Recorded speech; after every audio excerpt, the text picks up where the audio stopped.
जय जगन्नाथ जय आयुर्वेद आज स्वास्थ्य वार्ता आंठुगंठी बात आम देखुचे प्रायतः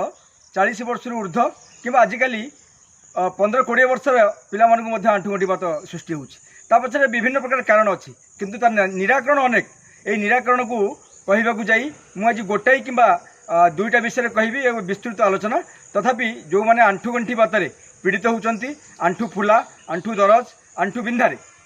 से मैंने शुंठी चूर्ण गोटे चमच गुड़ 1 चमच एकत्र मिसाई तो भल भाग फेंटी राति शोला बेले चाटिकी खाई उषुम पानी पीबे आपण मैंने देखिए बहुत जल्दी आपण उपशम पाइबे एवं तत्सहित 100 ग्राम सोरिष तेल में 20टा निम्बपत्र को भल भाग आपण रांधि जितेबाला निम्बपत्र पोड़ीज ओल्ल सारापर 2 बाटुड़ा कर्पूर मिसाई ताकू से आंठुगंठी स्थान में मालिश कले निश्चित रूपे उपशम पाइबे। जय जगन्नाथ।